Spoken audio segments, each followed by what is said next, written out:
Hello, everyone, and happy Friday. My name is Troy Wynne, and I'll be sharing with you my summer on advocating for stream and wetland protection.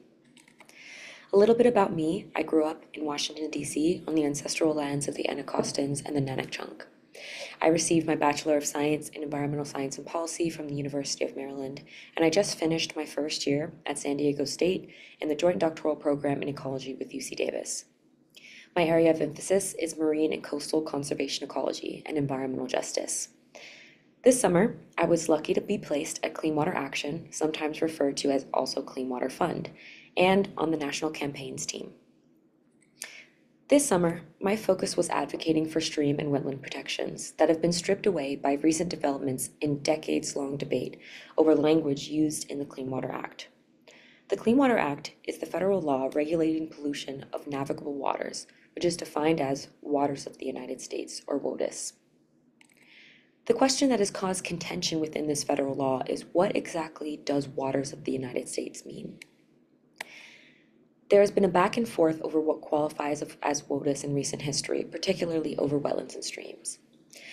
Recent definitions include the Supreme Court cases in 2001 and 2006 that sought to narrow the definition of WOTUS, followed by expanded protections during the Obama administration, with quick rollbacks during the Trump administration, and Biden and Harris reinstating protections for wetlands and streams. Most recently, the Supreme Court ruled on the devastating Sackett v. EPA case in 2023, which was the largest setback for wetlands and streams since its inception. And this is all to say, there has been a constant legislative battle that occurs over the protection of our nation's waters. The ruling of Sackett v. EPA was important because it narrowed the definition of WOTUS and has led to 58% loss to intermittent, ephemeral, and headwater streams, 58% loss of wetland protections, which is roughly 20 million acres of wetlands that are now threatened. In addition, wetlands and streams are important sources of our drinking water, and reduced protections can threaten the drinking water of 117 million Americans. They do this by filtering nutrients and sediments, sequestering pathogens, and by absorbing runoff and harmful chemicals. Clean Water Action is advocating for the protection of our wetlands and streams, focusing on the impact to public health in their Putting Drinking Water First campaign. This campaign integrates the Clean Water Act and the Safe Drinking Water Act by highlighting the importance of healthy ecosystems for healthy people. My task this summer was to research, update, and write this campaign's white page with recent developments of the WOTUS issue and what action can be taken to restore protections to our wetlands and streams for cleaner drinking water.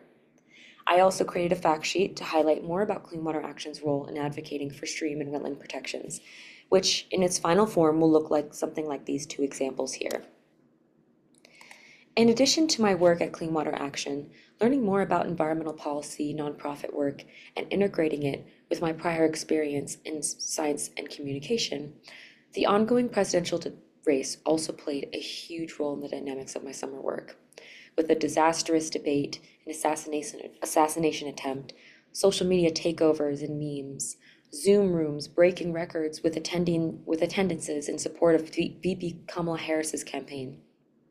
It has played a huge role in the culture of DC and the environmental nonprofit space, as every meeting took at least some bit of time to discuss recent developments and personal feelings about it. Not only was it cathartic to discuss with my team and hear perspectives, but it also made my summer in the DC environmental policy space all the more intense and relevant. I have had an incredible summer, and I sincerely thank my team at Clean Water Action for taking the sincere care and making me feel welcome, impactful, and inspired this summer. Thank you so much, Sean, Lynn, and Julie. It was an absolute pleasure joining your team.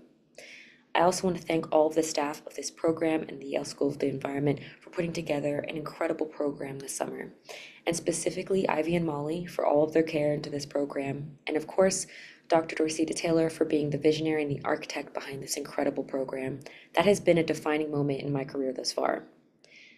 I also want to thank the Singing Field Foundation for sponsoring my fellowship this summer. Thank you all so much for your time.